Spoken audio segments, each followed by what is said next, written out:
crise économique, l'emploi, ce n'est pas vraiment ça, c'est le secteur informel qui tient vraiment l'économie camerounaise.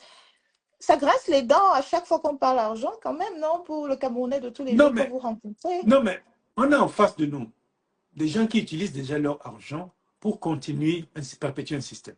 Il faut que les Camerounais comprennent qu'ici, cette élection, l'enjeu, ce n'est pas que Paul Biya. Parce que Paul Biya, lui, va partir à son âge.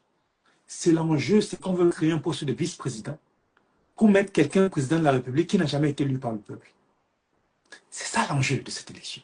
Voilà pourquoi le candidat Biya ne doit pas passer. Ceux qui sont derrière, on est en train de pousser, c'est évident.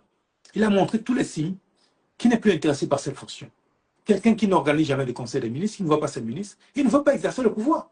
Et pourquoi Il l'a penser montré qu'il depuis faut des années. l'utiliser comme effigie pour se maintenir au pouvoir? Comment est-ce Mais, que vous analysez cela?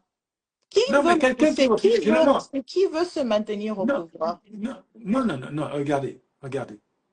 Quand on a le pouvoir, on l'exerce. Ce n'est pas humain pour quelqu'un qui a le pouvoir qui refuse de l'exercer. Il n'exerce pas le pouvoir. Il n'organise pas de conseil de ministres. Il ne les voit pas. Il ne voit pas ses propres ministres. Il est le Cameroun dirigé sur haute instruction. Est-ce qu'on est sûr que c'est lui qui pense ces instructions? Écoutez, hein, on ne voit pas.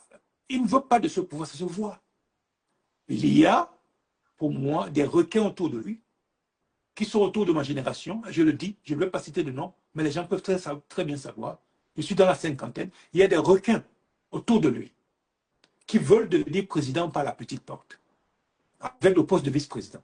Allez regarder autour de ceux qui sont de ma génération. Et là, nous sommes en danger. Parce qu'une fois qu'ils le prennent, c'est le même système qui va perdurer pendant 40 ans. J'ai 50 ans. Je vous dis, regardez autour de Paul Biya. Il y a des jeunes cinquantenaires autour de lui qui veulent devenir président par la petite porte. Je ne vais pas citer leur nom, mais vous les connaissez. Ce sont des requins. Ce sont des requins qui ne veulent pas passer l'examen comme tout le monde, qui veulent avoir le diplôme derrière le dos de papa, sur les épaules de papa. Pour moi, ce sont des fils à papa, qui ne veulent pas passer le diplôme, qui ne veulent pas affronter le peuple avec un projet de société, qui ne veulent pas qu'on leur pose des questions, mais qui veulent devenir président par la petite porte. Ahidjo est devenu président par la petite porte. Paul Biya est devenu président par la petite porte. Personne ne les a élus comme président de la République. Ahidjo a été imposé par la France, après avoir assassiné les nationalistes, qui eux demandaient l'indépendance. Paul Biya est devenu président par la petite porte. Il a été installé par Ahidjo. Maintenant, il veut que son successeur soit installé par la petite porte. Donc, pour vous, c'est l'année 2025, c'est l'année de la rupture avec les arrivées au pouvoir par la voilà. Il faut donc que les Camerounais comprennent qu'on ne peut pas faire ça les mains vides. Ils utilisent les moyens de l'État. Ils utilisent les moyens de l'État.